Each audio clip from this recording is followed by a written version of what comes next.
আসসালামু আলাইকুম। গৃহকালিন্দিয়া হাজের আসমত বিশ্ববিদ্যালয় কলেজ কর্তৃক পরিচালিত অনলাইন ভিত্তিক শ্রেণী কার্যক্রম আমার ঘরে আমার কলেজ এই পেজ থেকে সবাইকে জানাচ্ছি আন্তরিক শুভেচ্ছা ও অভিনন্দন। সুপ্রিয় শিক্ষার্থীবৃন্দ, আজ আমি তোমাদের যুক্তিবিদ্যার দ্বিতীয় পত্রে ষষ্ঠ অধ্যায় অর্থাৎ ব্যাখ্যা চ্যাপ্টারটা নিয়ে আলোচনা করব। গত ক্লাসে আমরা বৈজ্ঞানিক ব্যাখ্যা এবং লৌকিক ব্যাখ্যা এই দুটো ব্যাখ্যা নিয়ে আলোচনা করেছি এবং বলেছিলাম যে বৈজ্ঞানিক ব্যাখ্যা এবং লৌকিক ব্যাখ্যা মধ্যে পার্থক্যটা খুবই গুরুত্বপূর্ণ। বৈজ্ঞানিক ব্যাখ্যার যে বৈশিষ্ট্যগুলো ইম্পর্ট্যান্ট, আবার বলেছিলাম লৌকিক ব্যাখ্যার বৈশিষ্ট্যগুলো ইম্পর্ট্যান্ট। আজকে আরেকটা ইম্পর্ট্যান্ট টপিকস নিয়ে আলোচনা করব, সেটা হচ্ছে বৈজ্ঞানিক ব্যাখ্যার যে রূপ, সে রূপ নিয়ে আমরা আলোচনা করব। বৈজ্ঞানিক ব্যাখ্যার যদি রূপ নিয়ে আলোচনা করতে হয় তাহলে সেক্ষেত্রে আমাদের প্রথমেই বৈজ্ঞানিক ব্যাখ্যা জিনিসটা কী সেটা নিয়ে আলোচনা করা দরকার, যা আমরা গত ক্লাসে আলোচনা করেছি যে ব্যাখ্যা যখন মন গড়া বিষয় নিয়ে আলোচনা না করে বা কাল্পনিক বিষয় নিয়ে আলোচনা না করে যথার্থ নিয়মনীতি মেনে কোনো বিষয় নিয়ে যদি তারা ব্যাখ্যা প্রদান করে তাহলে সেই ব্যাখ্যাটা হয়ে যায় কি বৈজ্ঞানিক ব্যাখ্যা। এই বৈজ্ঞানিক ব্যাখ্যার ক্ষেত্রে আমরা বলেছি বৈজ্ঞানিক ব্যাখ্যার তিনটা রূপ রয়েছে। একটা হচ্ছে বিশ্লেষণ, আরেকটা হলো শৃঙ্খল যোজন,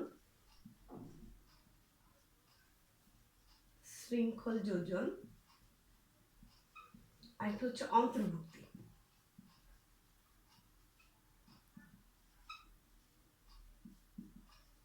তাহলে আমরা কি বললাম, বৈজ্ঞানিক ব্যাখ্যার তিনটা রূপ, একটা হচ্ছে বিশ্লেষণ, একটা শৃঙ্খল যোজন, আরেকটা হচ্ছে কি অন্তর্ভুক্তি। এখন আমরা বিশ্লেষণ যেই রূপটা সেই রূপটা নিয়ে আলোচনা করব। তাহলে বিশ্লেষণ জিনিসটা কি, আমরা প্রথম দেখব যে বিশ্লেষণ জিনিসটা কি। বিশ্লেষণ হচ্ছে কোনো বিষয় বা ঘটনাকে বিভিন্ন অংশে বিভক্ত করা। তাহলে বিশ্লেষণ জিনিসটা হচ্ছে কি কোনো বিষয় বা ঘটনাকে বিভিন্ন অংশে বিভক্ত করা, ভাগ করাটাকে মূলত বলা হবে কি বিশ্লেষণ। বিশ্লেষণে কয়েকটি কারণ যদি মিলিতভাবে কাজ করার ফলে একটা মিশ্র কার্য উৎপন্ন হয়। তাহলে কি বলেছি, কয়েকটি কারণ একসাথে মিলিতভাবে যদি কাজ সম্পন্ন করে তবে কিন্তু একটা কার্য উৎপন্ন হয়। এই কার্যটাকে বলা হয় কি মিশ্র কার্য। কি বলে মিশ্র কার্য। বিশ্লেষণ আলোচনা করতে গেলে কিন্তু আমাদের মিশ্র কার্যটাকে আলোচনা করতে হবে। আমি আবারও বলি যে মিশ্র কার্য জিনিসটা কি, সেটা হচ্ছে কয়েকটা কারণ মিলিতভাবে কাজ করার ফলে একটি মিশ্র কার্য উৎপন্ন হয়। তাহলে মিশ্র কার্য কেন বলেছে, সেখানে মিশ্র মানে কি অনেকগুলা মিশ্রিত বিষয় থাকবে। তাহলে কয়েকটি কারণ যদি একত্রে মিলে যদি কোনো কার্য উৎপন্ন করে তখন সে কারণটা হয়ে যায় কি, সে কার্যটা হয়ে যায় মিশ্র কার্য। তাহলে মিশ্র কার্যক্ষেত্রে কি থাকবে, কয়েকটি কারণ থাকবে। তাহলে কয়েকটি কারণ যখন মিলিতভাবে কাজ করার ফলে একটা মিশ্র কার্য উৎপন্ন হয়। এখন এই মিশ্র কার্যটা বৈজ্ঞানিক ব্যাখ্যা এই মিশ্র কার্যগুলোকে এই যে বৈজ্ঞানিক ব্যাখ্যার ক্ষেত্রে কি করে, এই মিশ্র কার্যগুলোর যে কারণগুলো আছে এই কারণগুলোকে কিন্তু আলাদা আলাদাভাবে দেখানো হয়। বৈজ্ঞানিক ব্যাখ্যার ক্ষেত্রে এই মিশ্র কার্যগুলোর যে কারণ আছে এই কারণগুলোকে কি করে আলাদা আলাদাভাবে দেখা হয়। আর এই কোনো মিশ্র কার্য ব্যাখ্যার যে প্রক্রিয়া, তাহলে বিশ্লেষণ জিনিসটা কি হবে, মিশ্র কার্য ব্যাখ্যার যে প্রক্রিয়া, ব্যাখ্যার প্রক্রিয়া। তাহলে বিশ্লেষণ জিনিসটা মূলত হচ্ছে মিশ্র কার্য ব্যাখ্যার একটা প্রক্রিয়া। আর মিশ্র কার্য জিনিসটা কি, কয়েকটি কারণ একত্রিত হয়ে যদি কি করে কোনো কার্য উৎপন্ন করে তখন সেই কার্যটা হয়ে যায় কি মিশ্র কার্য। তাহলে এই মিশ্র কার্যটা কি করে, কারণগুলোকে সবসময় আলাদা ভাবে কারণগুলোকে এটাকে ব্যাখ্যা করে। তাহলে এই মিশ্র কার্য ব্যাখ্যার যে প্রক্রিয়া সেটি হচ্ছে মূলত কি বিশ্লেষণ। তাহলে এক বাক্যে যদি আমাদের বলা হয় বিশ্লেষণ কাকে বলে, তাহলে আমরা সেক্ষেত্রে বলবো যে মিশ্র কার্য ব্যাখ্যার যে প্রক্রিয়া সেটাকে বলা হবে কি বিশ্লেষণ। তাহলে মিশ্র কার্যটা কি, মিশ্র কার্যটার ক্ষেত্রে থাকবে কি কয়েকটা কারণ যদি একসাথে মিলিত হয়ে যদি কোনো কার্য সংঘটিত করে তখন সেই কার্যটা হয়ে যায় কি মিশ্র কার্য। তাহলে মিশ্র কার্য জিনিসটা বুঝছো যে মিশ্র কার্যের মধ্যে কয়েকটি কারণ থাকবে, কয়েকটি কারণ একত্রিত হয়ে যখন কোনো কার্য সংঘটিত করবে সেটাকে বলবে মিশ্র কার্য। আর এই মিশ্র কার্যটা ব্যাখ্যার যে প্রক্রিয়া সেটা হচ্ছে মূলত কি বিশ্লেষণ। এখন আসো যদি আমরা একটা উদাহরণ দিই, ধরো একটা উদাহরণ দিলাম, এখানে উদাহরণের মধ্যে আমি একটু লিখি যে একটা কারণ কার্য। এখন আমি বলি, আমরা যদি বলি বা যে নদীতে যে নৌকা চালানো, নৌকা চালানো কিন্তু একটা মিশ্র কার্য, নৌকা চালানো। তাহলে কি বললাম, নৌকা চালানো, নৌকা চালানোটা হচ্ছে কিন্তু এক ধরনের মিশ্র কার্য। কি কারণে এক ধরনের মিশ্র কার্য এই নৌকা চালানোটা? সেটা হচ্ছে এই নৌকা কিভাবে চালায় তার কতগুলো কারণ আছে। যেমন 1 নম্বর কারণ হচ্ছে নদীর স্রোত। নদীর স্রোত, বাতাসের বেগ,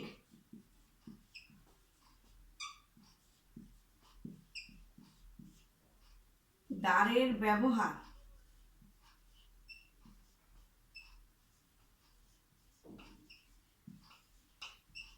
দেখো নৌকা চালাতে ক্ষেত্রে কি কি লাগে? নদীর স্রোত, তারপরে থাকে বাতাসের বেগ, দাঁড়ের ব্যবহার, আরেকটা বিষয় থাকে সেটা হচ্ছে মাঝির দক্ষতা। আরেকটা বিষয় থাকে সেটা কি? মাঝির দক্ষতা। যে মাঝি চালাবে তারও তো একটা দক্ষতার বিষয় থাকবে, তাহলে মাঝির দক্ষতা। তাহলে যদি নৌকা কোনো কার্য, নৌকা চালানোটা হচ্ছে কি একটা কার্য, এই কার্যটার ক্ষেত্রে কি কি কারণ লাগে? সেখানে লাগে নদীর স্রোত, বাতাসের বেগ, দাঁড়ের ব্যবহার, মাঝির দক্ষতা। এই 4টা কারণ একত্রে যদি মিশ্রিত হয়ে যে কার্যটা উৎপন্ন করবে সেই কার্যটাকে বলা হবে কি? নৌকা চালানো। তাহলে সেটাকে কি বলা হবে? নৌকা চালানো। তখন কিন্তু নৌকাটা মূলত চলবে কখন? যদি নদীর স্রোত থাকে, বাতাসের বেগ থাকে, তখন কি হবে? দাঁড়ের ব্যবহার থাকবে, মাঝির দক্ষতা থাকবে, তাহলে সেক্ষেত্রে হবে যে নৌকার গতি আসবে। নৌকার কি আসবে? নৌকার গতি আসবে। নৌকার গতি আসলেই কিন্তু নৌকাটা চালানো হবে। তাহলে নৌকার গতি আসলেই তো নৌকাটা চলবে, তাই তো? তাহলে দেখলাম যে আমরা বলেছিলাম বিশ্লেষণ ক্ষেত্রে বলেছি যে নৌকা চালানোটা হচ্ছে কি একটা মিশ্র কার্য। নৌকা চালানোটা হচ্ছে কি একটা মিশ্র কার্য। তাহলে সেটা কিভাবে হলো নৌকা চালানো মিশ্র কার্য? আমরা বলেছিলাম মিশ্র কার্য জিনিসটা কি? যে কার্যটা সংগঠিত হতে গেলে অনেকগুলো কারণ লাগবে, তাহলে সেটাকে বলা হবে কি? মিশ্র কার্য। এখানে নৌকার গতিটা আনাটা হচ্ছে একটা মিশ্র কার্য। কেননা এই নৌকার গতি কখন আসবে? যদি নদীর স্রোত থাকে, বাতাসে বেগ থাকে, দাঁড়ের যথার্থ ব্যবহার হয়, মাঝির দক্ষতা থাকে। এই 4টা যদি কারণ থাকে তাহলে নৌকার গতি থাকবে এবং নৌকাটা কি হবে? নৌকা চালানো যাবে। তাহলে আমরা দেখলাম বিশ্লেষণ জিনিসটা হচ্ছে যে কোনো কিছুকে বিশ্লেষণ করা। বিশ্লেষণ হচ্ছে যে কতগুলো কারণ একত্রিত হয়ে একটা মিশ্র কার্য উৎপন্ন হয়। এই মিশ্র কার্যকে ব্যাখ্যা করার যে প্রক্রিয়া, ব্যাখ্যা করতে গেলে এর কারণগুলোকে আলাদাভাবে কি করতে হয়? বিশ্লেষণ করতে হয়। এটাই মূলত হচ্ছে মিশ্র কার্য। আর এই মিশ্র কার্যটার কারণে আমরা এটাকে ব্যাখ্যার যে প্রক্রিয়া সেটাকে মূলত বলবো বিশ্লেষণ। তাহলে যদি আমাদের পরীক্ষা আসে যে বৈজ্ঞানিক ব্যাখ্যার রূপ আছে যে 3টা, তার মধ্যে বিশ্লেষণ নিয়ে আলোচনা করতে যদি বলে, তাহলে সেক্ষেত্রে বিশ্লেষণ বললে তোমরা বলবা যে বিশ্লেষণ মানে হচ্ছে কোনো বিষয় বা ঘটনাকে বিভিন্ন অংশে বিভক্ত করা। এই যে বিভিন্ন অংশে বিভক্ত করলাম নৌকার গতিটাকে। এক্ষেত্রে আমরা এইভাবে বলবো যে কয়েকটি কারণ মিলিতভাবে কাজ করার ফলে একটি মিশ্র কার্য উৎপন্ন হয়। তাহলে কয়েকটি কারণ মিলিতভাবে কাজ করার ফলে একটি মিশ্র কার্য উৎপন্ন হয়। আর এই মিশ্র কার্যটা, এই বৈজ্ঞানিক ব্যাখ্যায় এই মিশ্র কার্যের কারণগুলোকে কি করা হয়? কারণগুলোকে আলাদা ভাবে দেখানো হয়। এই যে মিশ্র কার্য যে ব্যাখ্যার যে প্রক্রিয়া সেটাকে বলা হয় মূলত বিশ্লেষণ। এই কথাটা কিন্তু এই কথাগুলো আমি বলেছি, এই কথাগুলো তোমরা বিশ্লেষণের সংজ্ঞায় আসলে বিশ্লেষণ সম্পর্কে আলোচনা করতে গেলে এই কথাগুলো লিখবে। তারপরে তোমরা লিখবে যে যেমন নৌকা চালানো হচ্ছে একটি মিশ্র কার্য। সেক্ষেত্রে তোমরা নৌকা চালানো কিভাবে মিশ্র কার্য হলো, তখন তোমরা লিখবা যে কারণ এবং কার্য। লিখে রাখবা যে নৌকা চালাতে গেলে নদীর স্রোত লাগবে, বাতাসে বেগ থাকবে, দাঁড়ের ব্যবহার লাগবে, মাঝির দক্ষতা লাগবে। এই 4টা কারণ একত্রে মিলিত হলে যে মিশ্র কার্যটা হবে সেটা হবে নৌকার গতি। তখন নৌকাটা চলবে। তাহলে আমরা বিশ্লেষণ জিনিসটা কিন্তু বুঝতে পারলাম। তাহলে অনেক সময় দেখা যায় যে বিশ্লেষণের যখন সৃজনশীল আসে তখন কিন্তু অনেক সময় দেখা যায় নৌকা চালানো দিয়ে একটা উদাহরণ দিতে পারে, একটা সৃজনশীল প্রশ্ন আসতে পারে। আবার অনেক সময় দেখা যায় নলকূপে যে পানি উঠানোর যে প্রক্রিয়াটা, সেটা নিয়েও কিন্তু অনেক সময় দেখা যায় একটা উদাহরণ দিয়ে দেন, তখন সেটাকে বলা হয় যে এটা এখানে কোন বৈজ্ঞানিক ব্যাখ্যার কোন রূপের কথা বলা হয়েছে, তখন তোমরা বলবা যে বিশ্লেষণ। আমরা পরে যখন ক্লাসগুলো নিয়ে আলোচনা করব তখন আমরা সৃজনশীল নিয়ে আলোচনা করলে তোমরা বুঝতে পারবে বিষয়টা। এবার আমরা যে বিষয়টা নিয়ে আলোচনা করব সেটা হচ্ছে কি? শৃঙ্খল যোজন। এরপর আসো যে বিষয়টা নিয়ে আমরা আলোচনা করব সেটা হচ্ছে শৃঙ্খল যোজন। শৃঙ্খল যোজন জিনিসটা কি? শৃঙ্খল যোজন জিনিসটা হচ্ছে কতগুলো ঘটনাকে যদি আমরা পর্যায়ক্রমিকভাবে পারস্পরিক যে সংযুক্তি, শৃঙ্খল যোজন হলো কতগুলো ঘটনার একটা পর্যায়ক্রমিক পারস্পরিক যে সংযুক্তি, সেটাকে বলা হয় মূলত কি? শৃঙ্খল যোজন। আবার বলি, শৃঙ্খল যোজন অর্থ হলো কতগুলো ঘটনা পর্যায়ক্রমিক, তাহলে কি কতগুলো ঘটনার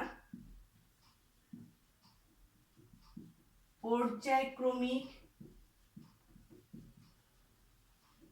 পারস্পরিক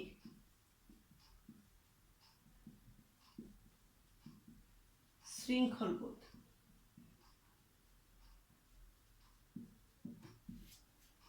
শৃঙ্খল যোজন জিনিসটা হচ্ছে কতগুলো ঘটনার পর্যায়ক্রমিক পারস্পরিক শৃঙ্খলবোধ, বা এটাকে আমরা সংযুক্তিও বলতে পারি। সংযুক্তিটা বললে সুন্দর হবে, পারস্পরিক সংযুক্তি। কতগুলো ঘটনার পর্যায়ক্রমিক পারস্পরিক সংযুক্তি, অর্থাৎ একটা ঘটনার পরে আরেকটা ঘটনা আসবে, এটা পর্যায়ক্রমিকে আসবে, এখানে একটার সাথে একটা সংযুক্তি থাকবে পর্যায়ক্রমিকভাবে। যে বৈজ্ঞানিক ব্যাখ্যার মধ্যে কোনো কার্য ও তার দূরবর্তী কারণের মধ্যে একটা মধ্যবর্তী পর্যায় আবিষ্কার করা হয় তাকে বলা হয় কি? তাকে বলা হয় শৃঙ্খল যোজন। তাহলে শৃঙ্খল যোজন কাকে বলে? তাহলে আমরা বলবো যে বৈজ্ঞানিক ব্যাখ্যা কোনো কার্য ও তার দূরবর্তী কারণ, কার্য ও তার দূরবর্তী কারণের মধ্যে, দূরবর্তী কারণ, কার্য এবং দূরবর্তী কারণের মাঝামাঝি একটা জিনিস থাকবে, মধ্যবর্তী একটা স্তর থাকবে, একটা মধ্যবর্তী স্তর থাকতে হবে। যদি এই মধ্যবর্তী স্তর, যদি আমরা কি বলবো যে কার্য এবং দূরবর্তী কারণের মধ্যবর্তী যে স্তরটা থাকবে, সেই স্তরটাকে আমরা বলবো যে একসাথে যেটাকে বলবো আবিষ্কার যে করা হয় সেটাকে বলা হয় মূলত শৃঙ্খল যোজন।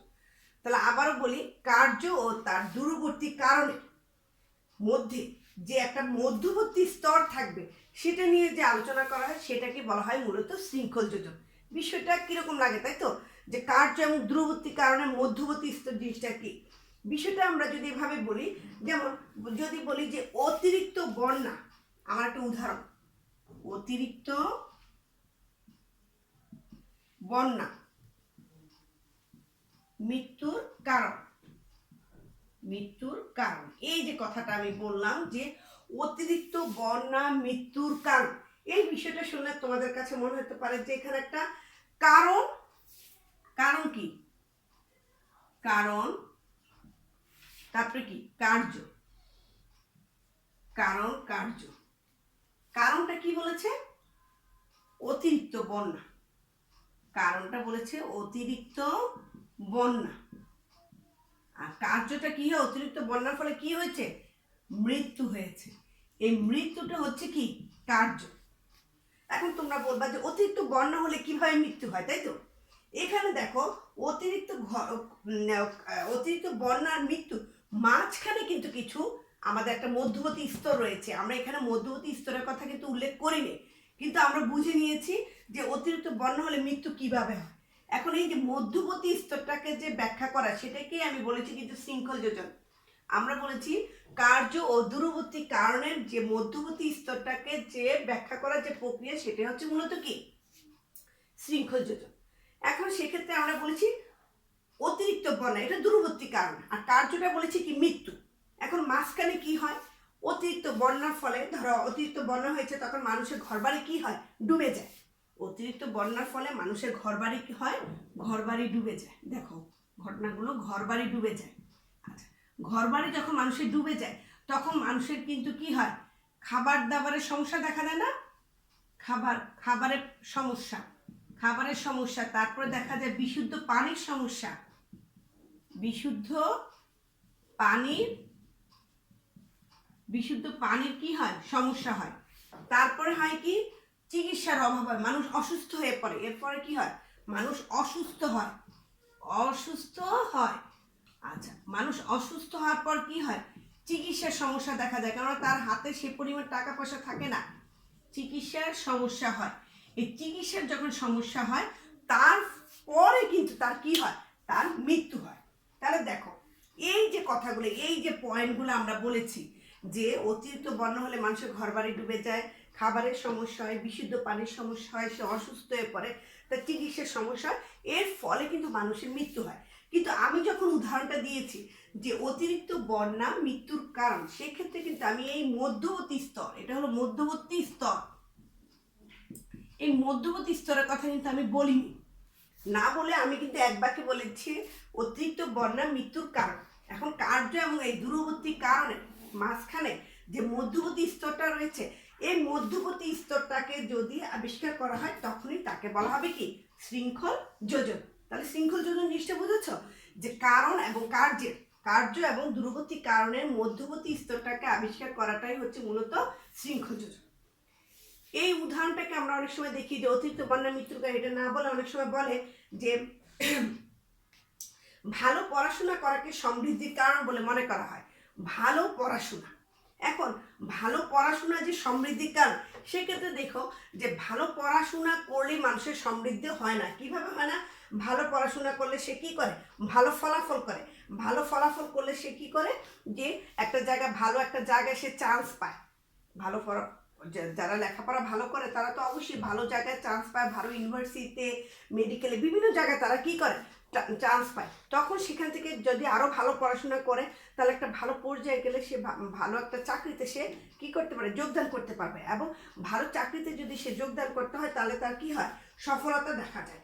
এখন এই যে আমরা বলেছি ভালো পড়াশোনা করাকে সমৃদ্ধির কারণ যে মনে করেছি, তাহলে ভালো পড়াশোনা এবং সমৃদ্ধির মাঝে যে স্তরগুলো রয়েছে, এই স্তরগুলোকে আবিষ্কার করাটাকে বা বর্ণনা করাটাকে মূলত বলা হয় কি, শৃঙ্খল যোজন।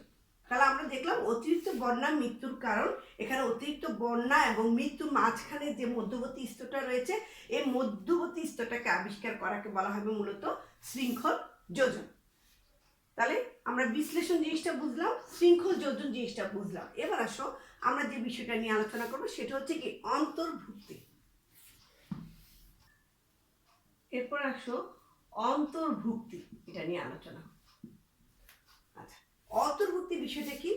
অন্তর্ভুক্তি বিষয়টা হচ্ছে যে বৈজ্ঞানিক ব্যাখ্যা একটি কম ব্যাপক নিয়মকে অধিক ব্যাপক নিয়মে অন্তর্ভুক্ত করে ব্যাখ্যা করা হয়। কি বললাম? একটি কম ব্যাপক নিয়মকে অধিক ব্যাপক নিয়মে অন্তর্ভুক্ত করে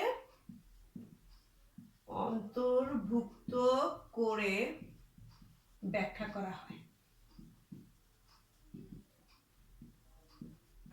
তাহলে অন্তর্ভুক্তি জিনিসটা হচ্ছে কম ব্যাপক নিয়মকে অধিক ব্যাপক নিয়মে অন্তর্ভুক্ত করে ব্যাখ্যা করা হয়। সেক্ষেত্রে ধরো যদি আমরা বলি যে জোয়ার ভাটা,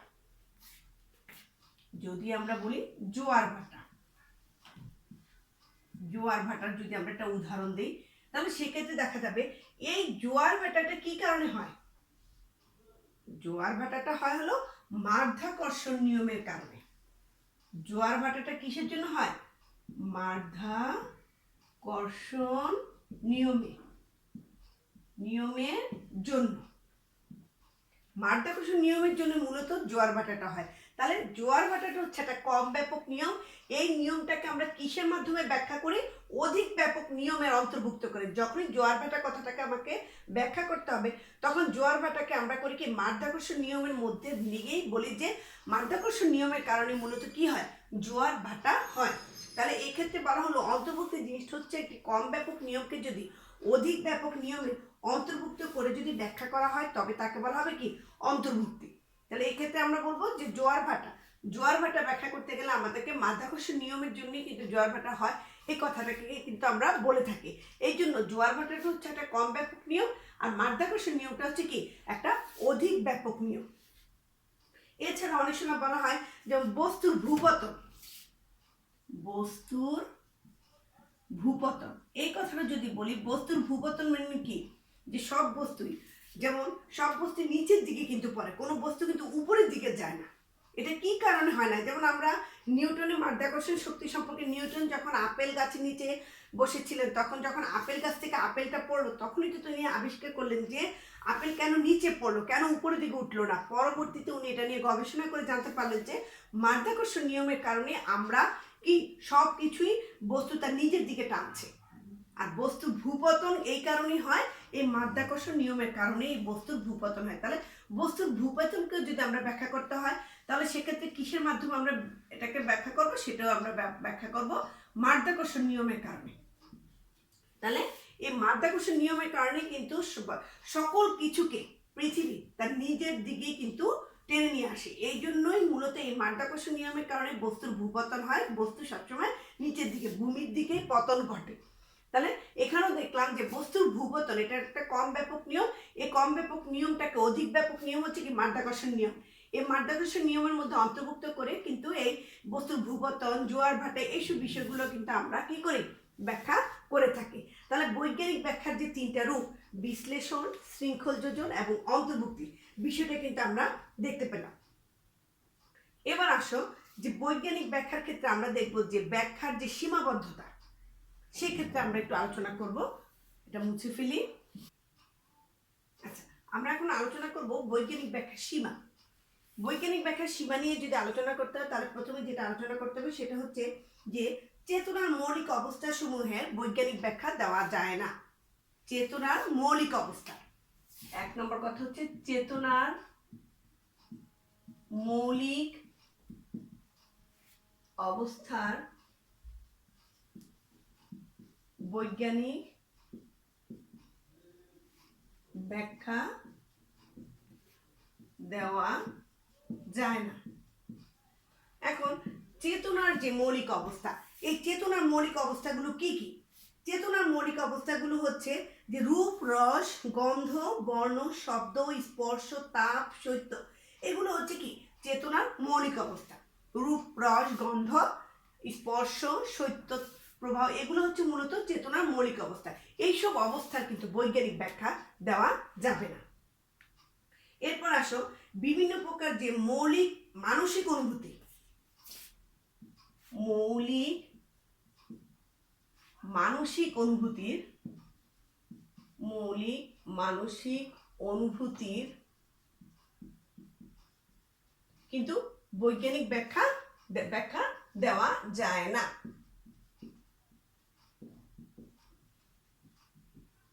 তাহলে কি বললাম? প্রথমে বলছি চেতনার মৌলিক অবস্থা, সেটা বললাম কি রূপ, রস, গন্ধ, বর্ণ, এগুলো হচ্ছে চেতনার মৌলিক অবস্থা। আর মৌলিক মানসিক অনুভূতি, মানুষের যে মৌলিক মানসিক অনুভূতি, এই মৌলিক মানসিক অনুভূতিটা কি? মৌলিক মানসিক অনুভূতিটা হচ্ছে মানুষের সুখ, দুঃখ, আনন্দ, বেদনা, এগুলো হচ্ছে মানসিক অনুভূতি। এই সুখ, দুঃখ, আনন্দ, বেদনা, এগুলোরও কিন্তু আমরা কি করতে পারবো? এইসব অনুভূতিরও ব্যাখ্যা, বৈজ্ঞানিক ব্যাখ্যা দেওয়া যায় না।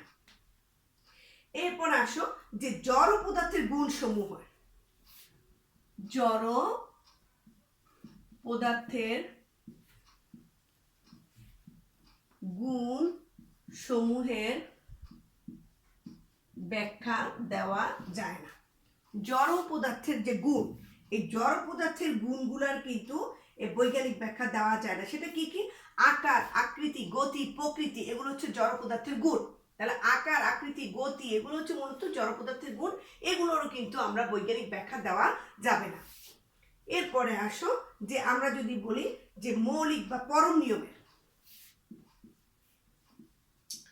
মৌলিক বা পরম নিয়মের ব্যাখ্যা দেওয়া যায় না। তাহলে মৌলিক বা পরম নিয়ম কি? মৌলিক বা পরম নিয়মগুলো হচ্ছে এই যে আমরা প্রকৃতি নিয়মানুবর্তিতা নীতি, প্রকৃতি নিয়মানুবর্তিতা নীতি, কার্যক্রম নিয়ম, এগুলো হচ্ছে কি পরম নিয়ম, এগুলোর কিন্তু বৈজ্ঞানিক ব্যাখ্যা দেওয়া যাবে না। তাহলে মৌলিক বা পরম নিয়মের বৈজ্ঞানিক ব্যাখ্যা দেওয়া যায় না। এছাড়া আসো স্রষ্টা, আত্মা, অমরত্ব, এগুলোরও কিন্তু বৈজ্ঞানিক ব্যাখ্যা দেওয়া যায় না। তাহলে স্রষ্টা, আত্মা, অমরত্ব এগুলোরও বৈজ্ঞানিক ব্যাখ্যা দেওয়া যায় না। তাহলে বৈজ্ঞানিক ব্যাখ্যার যে কতগুলো সীমাবদ্ধতা আছে সব কিছুর কিন্তু বৈজ্ঞানিক ব্যাখ্যা দেওয়া যায় না। এক নম্বর বলছি চেতনার মৌলিক অবস্থা, সেটার কি করা যায় না, বৈজ্ঞানিক ব্যাখ্যা দেওয়া যায় না। আবার বলেছি মৌলিক, সেটাতে বলেছি কি রূপ, রস, গন্ধ, বর্ণ এগুলো হলো কি চেতনার মৌলিক অবস্থা, এগুলোর বৈজ্ঞানিক ব্যাখ্যা দেওয়া যায় না। মৌলিক মানসিক অনুভূতি, যেমন আমরা বলেছি যে আনন্দ বেদনা, সুখ, দুঃখ এগুলো হচ্ছে কি মানুষের মৌলিক মানসিক অনুভূতি, এগুলোরও ব্যাখ্যা দেওয়া যায় না। জড় পদার্থের গুণ সমূহের ক্ষেত্রে আমরা বলেছি আকার, আকৃতি, গতি, প্রকৃতি এগুলো হচ্ছে জড় পদার্থের গুণ, এগুলোরও কি বৈজ্ঞানিক ব্যাখ্যা দেওয়া যায় না। মৌলিক বা পরম নিয়মের ক্ষেত্রে আমরা বলেছি কি কার্যক্রম নিয়ম, তারপরে বলেছি যে প্রকৃতি নিয়ম, অনুবর্তিতা নীতি, এগুলো হচ্ছে কি পরম নিয়ম। এই পরম নিয়মের কিন্তু বৈজ্ঞানিক ব্যাখ্যা দেওয়া যায় না। এরপরে বলেছি স্রষ্টা, আত্মা, অমরত্ব এগুলোরও কিন্তু বৈজ্ঞানিক ব্যাখ্যা দেওয়া যায় না। তাহলে আমরা কিন্তু বৈজ্ঞানিক মানে ব্যাখ্যা চ্যাপ্টারে মূলত সবগুলো টপিকস নিয়ে আলোচনা করেছি। যে সেই ক্ষেত্রে আমরা দেখেছি যে ব্যাখ্যা চ্যাপ্টারের মধ্যে যে টপিকসটা গুরুত্বপূর্ণ, প্রথমে বলেছি বৈজ্ঞানিক ব্যাখ্যা এবং লৌকিক ব্যাখ্যার মধ্যে পার্থক্য, বৈজ্ঞানিক ব্যাখ্যার যে বৈশিষ্ট্যগুলো, লৌকিক ব্যাখ্যার যে বৈশিষ্ট্যগুলো, তারপরে কি বৈজ্ঞানিক ব্যাখ্যার যে 3টে রূপ আছে এই রূপগুলো পড়বা, এবং লাস্টে বলেছি বৈজ্ঞানিক ব্যাখ্যার যে সীমাবদ্ধতা আছে সেটা নিয়ে তোমরা পড়াশোনা করবে। এগুলো পড়লে কিন্তু পরীক্ষাতে তোমরা অবশ্যই এখান থেকে প্রশ্ন অবশ্যই পাবা। আর যেহেতু তোমাদের সিলেবাসটা শর্ট করে দিয়েছে, আমি আশা করব তোমরা এই চ্যাপ্টারটা খুব ভালো করে পড়বা, কারণ এই চ্যাপ্টারটা অনেক সহজ, তোমাদের মুখস্থ করতেও কিন্তু সুবিধা হবে। তাহলে আজকের ক্লাসটা আমরা এখানে শেষ করছি। তোমরা সবাই ভালো থাকো, সুস্থ থাকো, আল্লাহ হাফেজ।